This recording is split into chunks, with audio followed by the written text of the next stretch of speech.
Florida Representative Matt Gaetz has called for a vote to oust Kevin McCarthy from his role as Speaker, and a federal court will review proposals today for Alabama's new congressional districts. Good morning. I'm Corva Coleman from NPR News, and here are today's top stories. The Nobel Prize in Physics has gone to 3 researchers for their work generating ultra-short pulses of light. NPR's Jeff Brumfield explains. The prize went to Pierre Augustini of Ohio State University, Ferenc Krauss of the Max Planck Institute for Quantum Optics in Germany, and Anne Louillet of Lund University in Sweden for their work developing attosecond light pulses. An attosecond is a billionth of a second. It's a moment in time so brief that these light pulses could be used to glimpse electrons. Electrons are the negative particles whizzing around the cores of atoms. How they move affects everything from chemical reactions to modern electronics. That's why it's called electronics.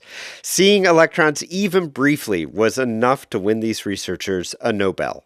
Jeff Brumfield, NPR News. House Speaker Kevin McCarthy is facing a leadership challenge. Florida Republican Congressman Matt Gaetz says McCarthy broke promises to hardline House Republicans when he worked with Democrats to pass a short-term spending bill. Gaetz insists he's got enough Republican support to topple McCarthy as Speaker without help from Democrats. I have made no deal with Democrats because I believe that Democrats should vote against Kevin McCarthy for free.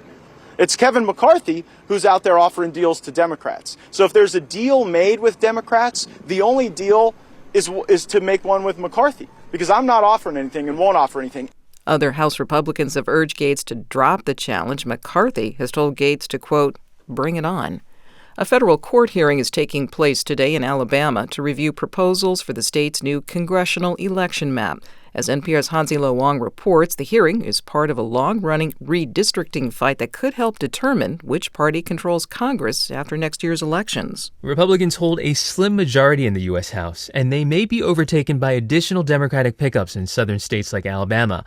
That's where a voting rights lawsuit has put Alabama on track to having 2 congressional districts where Black Alabamians have a realistic chance of electing their preferred candidate. The state's Republican-controlled legislature has been pushing for a map with only 1 such district, likely violating the Voting Rights Act. Because of how racially polarized voting is in Alabama, those 2 new districts are likely to elect Democrats. The exact lines of those districts are expected to be decided by a panel of 3 federal judges after today's hearing. Hansi Lo Wang, NPR News. Separately, a federal trial is underway in Florida over a redrawn congressional district. Lawyers representing Black voters allege Florida Governor Ron DeSantis improperly took apart a congressional district where Black voters could select their preferred candidate. Lawyers for DeSantis say the map was redrawn to better reflect natural boundaries instead of race or party. Texas Democratic Congressman Henry Cuellar was carjacked in Washington, D.C. last night. His office says he was not hurt. D.C. police say they're looking for 3 suspects. You're listening to NPR News.